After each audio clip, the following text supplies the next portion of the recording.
Good morning all of you. स्वागत है आप सभी का एक बार फिर से ऑनलाइन क्लासेस में। हम पढ़ रहे थे बीए फाइनल ईयर की ज्योग्राफी। बीए फाइनल ईयर की ज्योग्राफी में हमने पिछली कुछ कक्षाओं में खनिज संसाधनों और ऊर्जा संसाधनों के रूप में कोयले का अध्ययन किया था। आज की इस क्लास में हम एक महत्वपूर्ण खनिज संसाधन के बारे में पढ़ेंगे जो कह सकते हैं कि आधुनिक यातायात और परिवहन के साधनों का प्रमुख आधार है। हम किस खनिज संसाधन के बारे में पढ़ेंगे वो आप समझ गए होंगे। पेट्रोल के बारे में आज हम पढ़ेंगे, पेट्रोलियम। ठीक है, पेट्रोलियम। देखिए, पेट्रोलियम एक ऐसा खनिज संसाधन है, अब तक जितने भी खनिज संसाधन हमने पढ़े थे वो सभी ठोस रूप में प्राप्त होते थे, लेकिन पेट्रोलियम ऐसा खनिज संसाधन है जो द्रव रूप में प्राप्त होता है, यानी कि कीचड़ के रूप में। ऐसा भी नहीं कि बिल्कुल जैसे पानी निकलता है इस तरीके से नहीं निकलता, निकलता है कीचड़ के रूप में, मड जिसको बोलते हैं। अक्सर जो पेट्रोलियम निकलता है वो निकलता है भारत में टर्शियरी युगीन चट्टानों में। कौन सी चट्टानों में? टर्शियरी युगीन चट्टानों में, शैलों में। ठीक है, टर्शियरी युगीन शैलों में भारत का जितना भी पेट्रोलियम है वो अधिकांश निकलता है। टर्शियरी युगीन शैलों में भी कौन सी शैलें होनी चाहिए? अवसादी शैलें। अवसादी चट्टानों में अक्सर खनिज तेल की प्राप्ति होती है। खनिज तेल कैसे पाया जाता है? जैसा हम उपयोग करते हैं वैसा नहीं पाया जाता। खनिज तेल पाया जाता है कीचड़ के रूप में। उस कीचड़ को निकाला जाता है कई मीटर गहराई के रूप में, कहीं कहीं तो 6000 मीटर गहराई से भी इसको निकाला जाता है खोद करके, असम और गुजरात के कुछ क्षेत्रों में, और कहीं कहीं मुंबई हाई तेल क्षेत्र में 60-70 मीटर नीचे ही है। ठीक है, इस तरीके से इसको रिफाइनरी में ले जाया जाता है। इस जो कीचड़ है उसको पहले कीचड़ निकाला जाता है, वो कीचड़ के रूप में उसमें मिक्स होता है, उसमें कोलतार भी होता है जिसको डामर हम बोलते हैं, वेसलिन वगैरह ये सब कुछ उसमें होता है। पेट्रोलियम, डीजल, केरोसिन वगैरह सब कुछ उसमें मिक्स होता है। प्राकृतिक गैस भी वहीं निकलती है। इसको निकाला जाता है, इसी को क्रूड ऑयल बोलते हैं। इसी को क्रूड ऑयल बोला जाता है। क्रूड ऑयल सुना होगा आपने एक नाम, क्रूड ऑयल। क्रूड ऑयल इसी को बोलते हैं जो निकाला जाता है ज़मीन में से। ठीक है, यानी कि इसमें कई सारी अशुद्धियाँ होती है, उसको क्रूड ऑयल बोलते हैं। इस क्रूड ऑयल को रिफाइनरियों में भेजा जाता है। भारत में 22-23 रिफाइनरियाँ हैं। उन रिफाइनरियों में इनको नज़दीकी जो रिफाइनरी होती है उसमें भेजा जाता है। वहाँ तेल शोधनशालाओं में इसको शुद्ध किया जाता है, और शुद्ध करने के बाद पेट्रोल, डीजल, केरोसिन और इसके अलावा वेसलिन, ये सभी जो ऊर्जा के साधन हैं इनको बनाया जाता है। ठीक है, ये तो सामान्य सी बात है जो हम जानते हैं अक्सर। ठीक है, इसके बाद जो पेट्रोल है, पेट्रोल को हमको समझना होगा कि पेट्रोल है क्या। पेट्रोल देखिए एक ऊर्जा का बहुत बेहतरीन जो है संगठक है। ये बनता कैसे है? इसके बनने के पीछे भी बहुत बड़ी कहानी है। कहानी यह है कि प्राचीन काल में कालांतर जिसको बोलते हैं, कालांतर में क्या हुआ, पृथ्वी में उथल पुथल मची। उथल पुथल मचने के फलस्वरूप जीव जंतु, मनुष्य और पेड़ पौधे सभी पृथ्वी के अंदर दब गए। अब चूँकि जो 3 चीज़ें मैंने बताई है, पेड़ पौधे, जीव जंतु और मनुष्य, इनमें क्या है? ऊर्जा पाई जाती है। इनमें क्या है? ऊर्जा पाई जाती है। हम जीव जंतुओं को खाते हैं, हम पेड़ पौधों को खाते हैं, तो उससे हमको ऊर्जा मिलती है, ऊर्जा पाई जाती है ना भाई इनमें। तो वही ऊर्जा वो क्या है? अत्यधिक ताप और दाब के कारण पृथ्वी के अंदर संचित हो गई। वो ऊर्जा पिघली, सड़ी, गली, उसके फलस्वरूप उसका तेल निकला। उसी तेल से ये खनिज तेल की प्राप्ति हुई। क्यों? इसी वजह से खनिज तेल में भी ऊर्जा पाई जाती है। वही ऊर्जा पाई जाती है जो ऊर्जा हम दूसरी चीज़ों को प्राप्त करने से लेते हैं।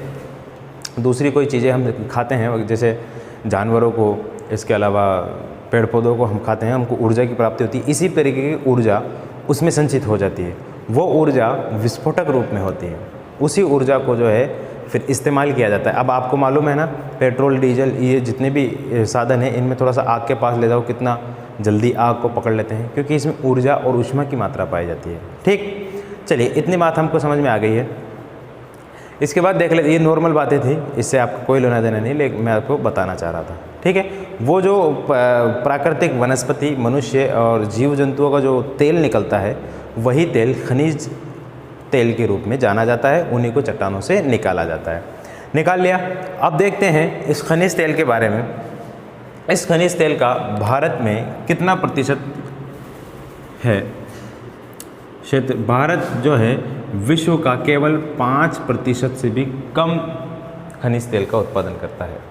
आपको मालूम है विश्व में कई सारे देश हैं जहाँ पर सर्वाधिक तेल का उत्पादन किया जाता है, उसका लगभग 1/4% तो अकेला सऊदी अरब करता है।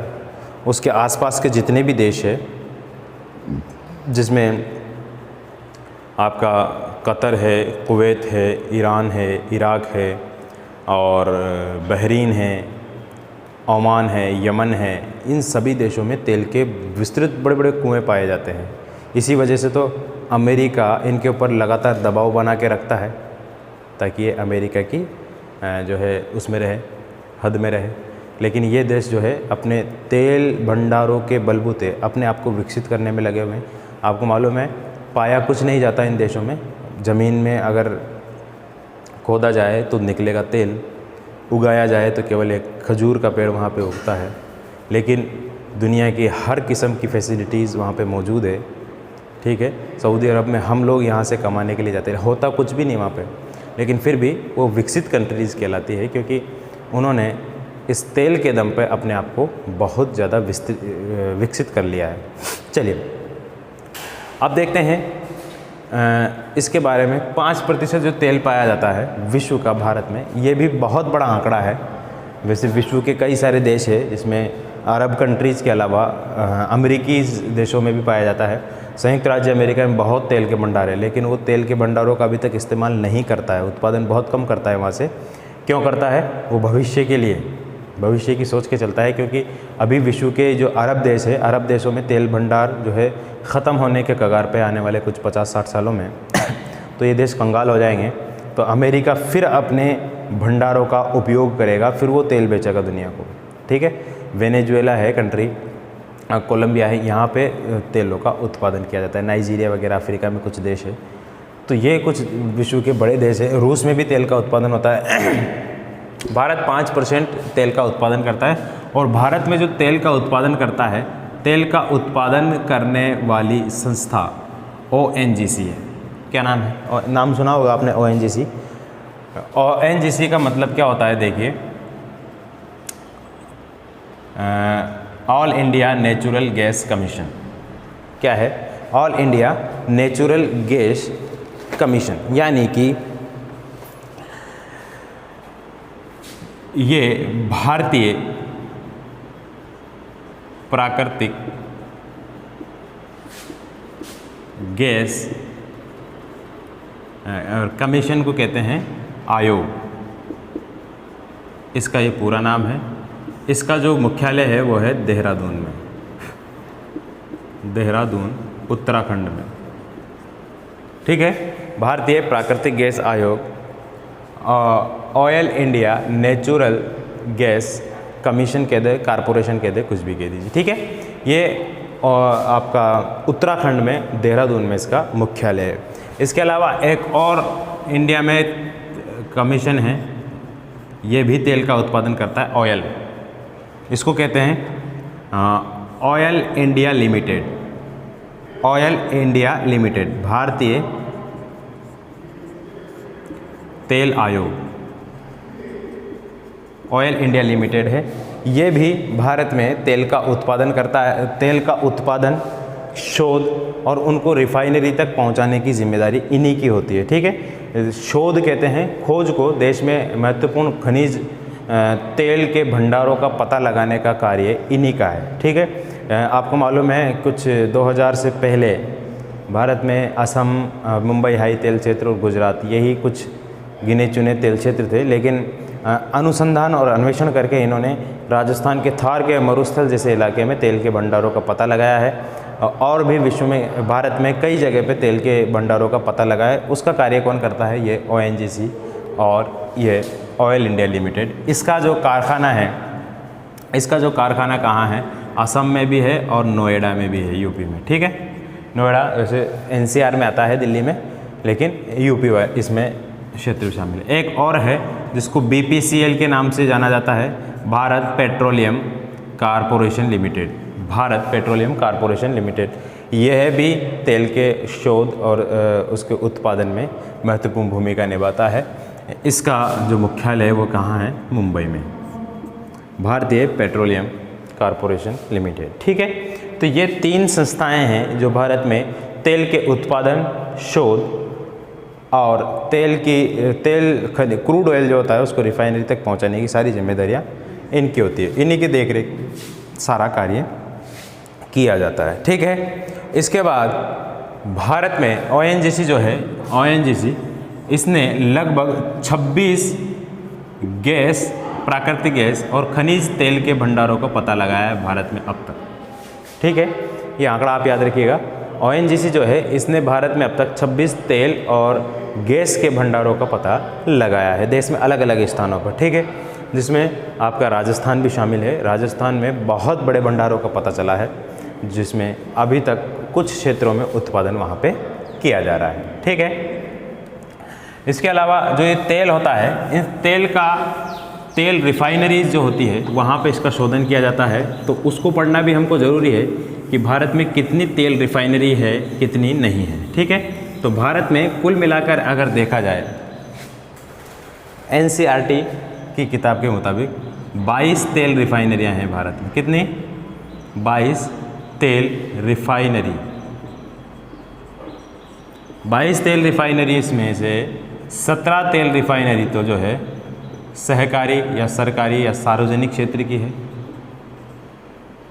सरकारी सार्वजनिक क्षेत्र की है। 3 इसमें से निजी क्षेत्र की है, रिलायंस इंडस्ट्री के अंतर्गत है, और 2 ये जो है संयुक्त रूप में है। ठीक है,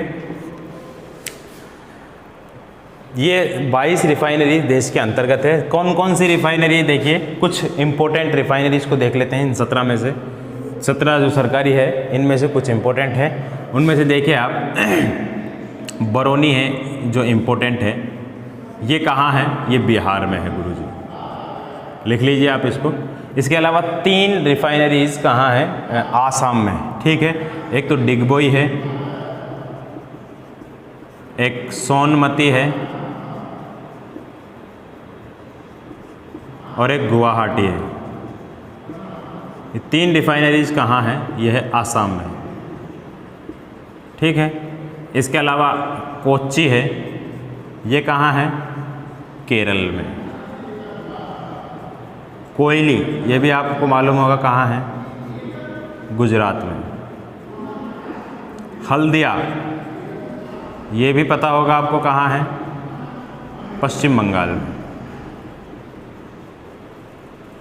पश्चिम बंगाली हो गया तो पश्चिम बंगाल में। ठीक है, इसके अलावा मंगलोर, ये भी पता होगा आपको कहाँ है?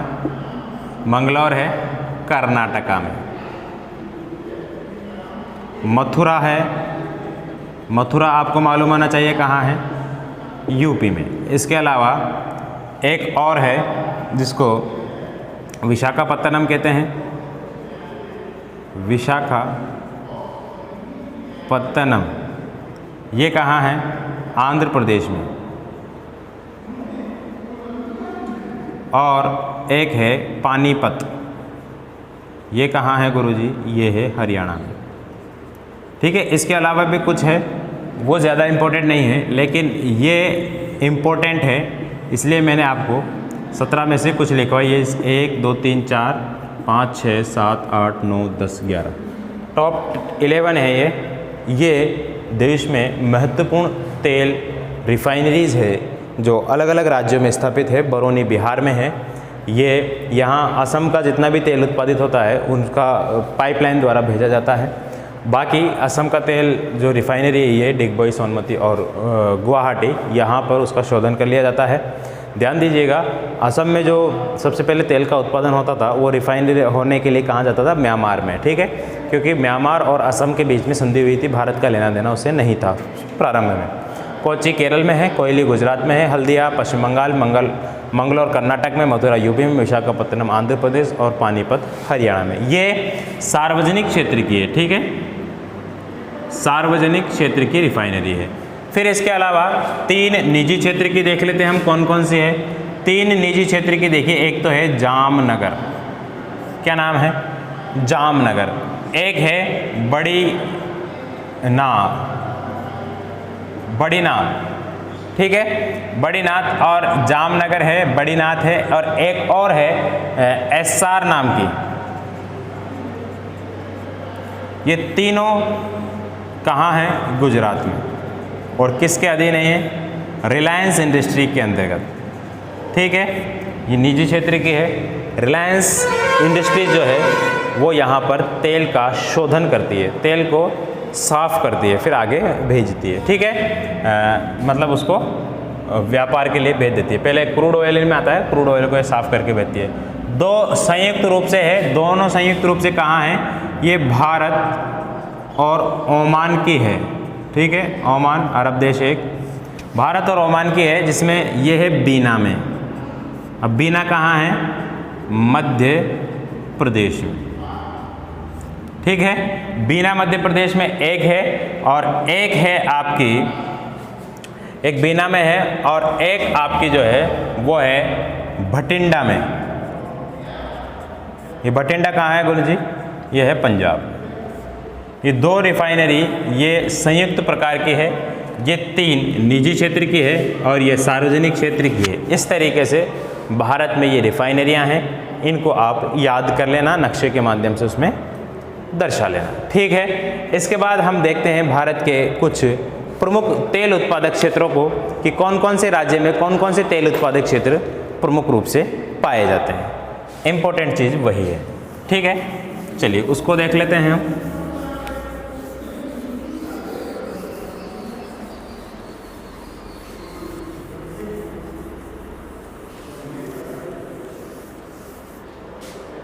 चलिए इसके बाद देखिए, भारत में प्रमुख तेल उत्पादक क्षेत्र जो है उनमें सबसे पहले अगर नाम आता है, सबसे प्राचीन जो तेल उत्पादक क्षेत्र है, और सबसे पहले अगर किसी का नाम आता है तो वो कौन सा है बताइए, आसाम है। कौन सा है भाई, आसाम तेल क्षेत्र। तो असम में देखिए एक माकुम तेल क्षेत्र है, सबसे पहले तेल का उत्पादन वहीं से किया जाता बताया है। डिगबोई एक इम्पोर्टेंट है, डिगबोई तेल क्षेत्र आपने सुना होगा नाम, नाहरकटिया, और इसके अलावा सोनमती है। ये कुछ इम्पोर्टेंट क्षेत्र है आसाम में, तो लिख लीजिए आप इनको। भारत के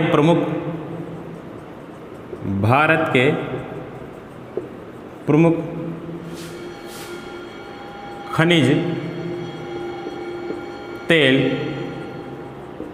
उत्पादक क्षेत्र, भारत के प्रमुख तेल उत्पादक क्षेत्र।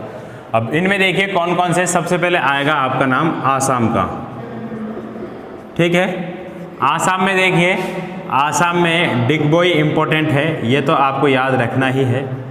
डिगबोई है, सिलचर है, लखीमपुर ज़िले में है ये, सिलचर है। इसके बाद नाहरकटिया है, नाहरकटिया के बाद सोनमती है।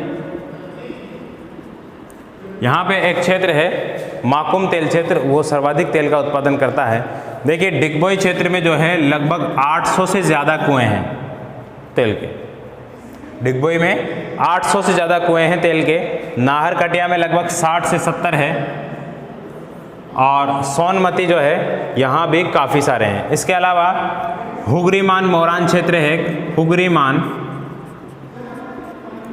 मोरान तेल क्षेत्र है, यहाँ भी लगभग 70 से 80 कुएँ हैं। फिर उसके बाद सुरमा घाटी क्षेत्र है, सुरमा नदी घाटी क्षेत्र है, यहाँ भी 60 तेल के कुएँ पाए जाते हैं। यहाँ से जो तेल का उत्पादन होता है उस तेल को कहाँ भेज दिया जाता है, गुवाहाटी में। कहाँ, गुवाहाटी, गुवाहाटी क्या है बोलो? तेल शोधनशाला है, यहाँ पे उसको भेज दिया जाता है। यहाँ अगर नहीं शुद्ध हो पाता तो उसको भेज दिया जाता है आगे बरौनी में। बरौनी कहाँ है बोलो? बरौनी है बिहार में। ठीक है, इस तरीके से इस तेल का उत्पादन तेल का शोधन कर लिया जाता है आसानी से। ठीक है, तो ये आपके आसाम के तेल क्षेत्र थे। इसके बाद गुजरात के कुछ तेल क्षेत्र देख लेते हैं हम। गुजरात में देखिए अंकलेश्वर एक तेल क्षेत्र है, इंपॉर्टेंट है अंकलेश्वर। भरूच है, भड़ौच जिसको बोलते हैं भड़ौच, और इसके अलावा खंबात की खाड़ी, ये 3 इंपॉर्टेंट है गुजरात में। कौन कौन से देखिए? अंकलेश्वर तेल क्षेत्र, इसको भी आप नहीं भूलेंगे बिल्कुल भी। अंकलेश्वर इंपॉर्टेंट है गुजरात का है। भरूच है, और इसके अलावा तीसरा जो इंपॉर्टेंट है वह है आपका खंबात की खाड़ी। खंबात की खाड़ी, ये 3 प्रमुख क्षेत्र है। यहाँ पे एक पेटी पाई जाती है जहाँ तेल के निक्षेप पाए जाते हैं, तेल के भंडार पाए जाते हैं। कहाँ है बोलो? वो सूरत से राजकोट तक। सूरत से राजकोट तक के क्षेत्र में तेल का उत्पादन सर्वाधिक मात्रा में किया जाता है। बोलो समझ में आया कि नहीं आ रही? आ रही है गुरुजी। आगे चलो आगे चलो। इसके बाद देखिए, ये सूरत से राजकोट तक पेटी है। यहाँ कुछ क्षेत्र है, उन क्षेत्रों के नाम भी हम लिख लेते हैं। यानी कि तेल के मुख्य क्षेत्र जो है, ये तो अंकलेश्वर, भरूच, खंबात की खाड़ी तो जो एक विशाल क्षेत्र है, लेकिन कुछ तेल के कुएं वाले क्षेत्र है, उनके नाम लिख लीजिए आप। देखिए नवगांव है, नवगांव, कौसाम्बा, नवगांव है, कौसाम्बा है। इसके अलावा ओलमपाद है, ओलपाद जिसको बोलते हैं, ओलपाद, नवगांव, कौसाम्बा। इसके बाद ढोलका है, ढोलका। मेहसाना है, मेहसाना। इसके अलावा कलोल है, कलोल। ये प्रमुख क्षेत्र है जहाँ पे तेल का उत्पादन किया जाता है। इसके अलावा एक द्वीप है यहाँ पे, अलिया बेट द्वीप, जो तटीय क्षेत्र है। अब तटीय क्षेत्र इसको बोलते हैं अलिया बेट। क्या नाम है उसका? अलिया बेट द्वीप। अलिया बेट द्वीप जो है यहाँ भावनगर के नज़दीक है, 40-45 किलोमीटर है भावनगर जिले से। यहाँ पर भी तेल का उत्पादन किया जाता है। अरब सागर द्वीप है ये, खंबात की खाड़ी के आसपास। अलिया बेट द्वीप, यहाँ भावनगर में भी तेल का उत्पादन किया जाता है। तो ये गुजरात है। गुजरात में कोयली, ध्यान रखना आप, कोयली तेल परिशोधनशाला है। यहाँ जितना भी तेल उत्पादन होता है उसको यहाँ भेज दिया जाता है कोयली में, और कोयली से उस तेल का क्या क्या कर दिया जाता है भाई? रिफाइन कर दिया जाता है, उसको साफ़ कर दिया जाता है, उसको फिर उसको व्यापारिक उद्देश्य से कर लिया जाता है। ठीक है, चलिए इसके बाद देखते हैं अगला राज्य कौन सा है। गुजरात हो गया आपका और आसाम हो गया आपका। अब देश का सबसे बड़ा तेल उत्पादक जो क्षेत्र है वो कौन सा है? देश का सबसे बड़ा तेल उत्पादक राज्य जो कौन सा है वो कौन सा है? वह है आपका महाराष्ट्र, जिसमें है मुंबई हाई तेल क्षेत्र। ध्यान रखना, मुंबई हाई तेल क्षेत्र देश में सर्वाधिक तेल का उत्पादन करने वाला क्षेत्र है। ये कहाँ है गुरुजी? ये है अरब सागर में। ठीक है, ये कहाँ है? अरब सागर में। इस पे महाराष्ट्र का अधिकार नहीं है, इस पे केंद्र सरकार का अधिकार है, क्योंकि महाराष्ट्र राज्य के अंदर नहीं है, ये अरब सागर में है। ठीक है, जो EEZ बोलते हैं ना, EEZ सुना होगा आपने, मैंने बताया था आपको सागर, नदी, खाड़ी वगैरह में मैं बताया था, सागर, महासागर, द्वीप वगैरह में। एक वीडियो है मेरा यूट्यूब पे, उस पर देख लेना आप। EEZ किसको बोलते हैं? अनन्य आर्थिक जोन, जहाँ तक भारत या कोई भी देश आर्थिक गतिविधियाँ कर सकता है व्यापारिक उद्देश्य से। 200 नॉटिकल मील तक का ये क्षेत्र होता है। तो मुंबई से 176 किलोमीटर दूर है अरब सागर में मुंबई हाई तेल क्षेत्र।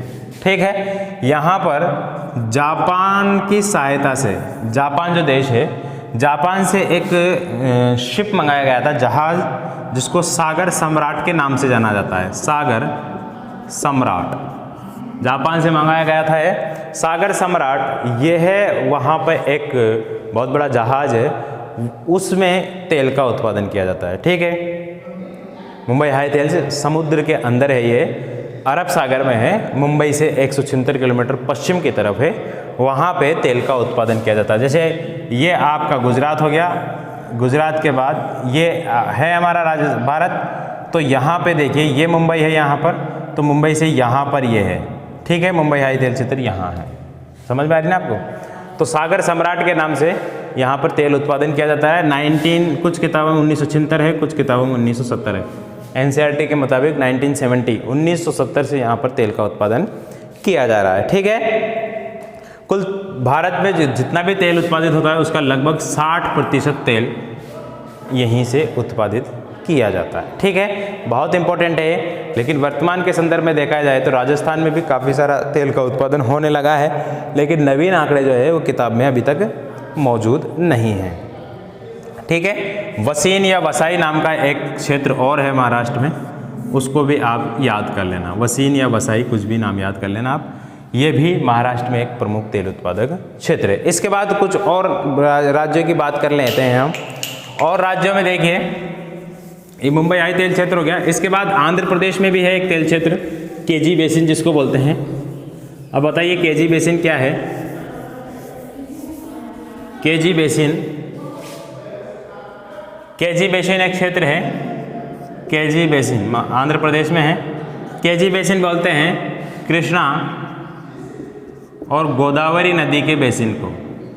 कृष्णा और गोदावरी नदी के बेसिन में भी तेल उत्पादक क्षेत्र है। कहाँ है बोलो ये है आंध्र प्रदेश में। आंध्र प्रदेश में यहाँ से भी तेल का उत्पादन किया जा रहा है। ठीक है, इसके बाद राजस्थान आ जाता है हमारा, और राजस्थान तो इम्पोर्टेंट है ही। तो राजस्थान के कुछ जिले हैं, देखिए बाड़मेर है, जैसलमेर है, ये दो इम्पोर्टेंट क्षेत्र है। इसके अलावा बीकानेर भी है। ठीक है, ये 3 पश्चिमी जो राजस्थानी राज्य हैं ये बहुत इंपॉर्टेंट है। यहाँ बहुत बड़े बड़े तेल के भंडारों का पता लगा है, जिसके जो तेल के कुएं हैं उनके नाम महिलाओं के नाम पर रखे गए हैं। ठीक है, जैसे राजेश्वरी, मंगला और बहुत सारे नाम हैं, वो सभी महिलाओं के ऊपर महिलाओं के नाम के ऊपर रखे गए हैं। वो आप देख लेना, जब राजस्थान के संदर्भ पढ़ेंगे उसको डिटेल से पढ़ेंगे। लेकिन अभी कुछ क्षेत्रों की बात कर लेते हैं जो यहाँ पर मौजूद है। कौन कौन से तेल क्षेत्र है देखिए। बाड़मेर में है आपका, एक तो है गुड़ामालानी है, गुड़ामालानी के अलावा मग्गा की ढाणी है, मग्गा ढाणी और हाथी ढाणी। ये 3 क्षेत्र आप याद कर लीजिए, ये तीनों ही इम्पोर्टेंट है। ठीक है, इसके अलावा एक और है सिणधरी, ये भी आप अगर लिखना चाहो तो लिख लीजिए, सिणधरी ये भी एक क्षेत्र है। जैसलमेर में तनोट इम्पोर्टेंट है। ठीक है, ये तनोट को आप याद कर लीजिए जरूर, तनोट इम्पोर्टेंट है। साधेवाला है, साधेवाला, मनिहारी टिब्बा ये भी इम्पोर्टेंट है, मनिहारी टिब्बा, देवाल, ये सभी आप याद कर लीजिएगा। ठीक है, तनोट इम्पोर्टेंट क्षेत्र है। इसके अलावा बीकानेर है, बीकानेर में बाघे वाला, तुवरी वाला है, ये भी आप याद कर लीजिएगा, बाघे वाला, तुवरी वाला। हनुमानगढ़ है, हनुमानगढ़ में भी एक तेल क्षेत्र है, यहाँ है नानोवाला। तो इस तरीके से बीकानेर में रिफाइनरी है, ध्यान रखना, बीकानेर में, और जोधपुर में भी है रिफाइनरी। ये तेल रिफाइनरियाँ हैं जहाँ पर तेल का उत्पादन किया जाता है। ठीक है, तो ये आज हमारा चैप्टर था जिसमें राजस्थान में जो है एक कंपनी है केयर्न कंपनी। क्या नाम है? Cairn energy company. इसके देखरेख में राजस्थान में उत्पादन किया जाता है। ये ब्रिटेन की कंपनी है। ठीक है, ब्रिटेन की कंपनी। भारत में जितना भी तेल उत्पादित किया जाता है वो आवश्यकता से बहुत ज़्यादा कम है, इसलिए भारत अन्य देशों से तेल का आयात करता है। कौन कौन से देश है वो भी देख लीजिए आप। सऊदी अरब है, सऊदी अरब इम्पोर्टेंट है, इराक है, ईरान है, UAE है, रूस है, वेनेजुएला है, नाइजर है, नाइजीरिया है, इंडोनेशिया है, यहाँ से भारत क्या करता है भाई, तेल का आयात करता है, यानी कि यहाँ से भारत तेल को मंगवाता है अपने जो है कार्यों को पूरा करने के लिए। ठीक है, तो ये आज का हमारा चैप्टर था। उम्मीद है आप सभी को भारत के खनिज तेल के संदर्भ में बहुत कुछ सीखने को मिला होगा। मिलेंगे आपसे अगले वीडियो में, तब तक मुझे दीजिए इजाज़त। नमस्कार।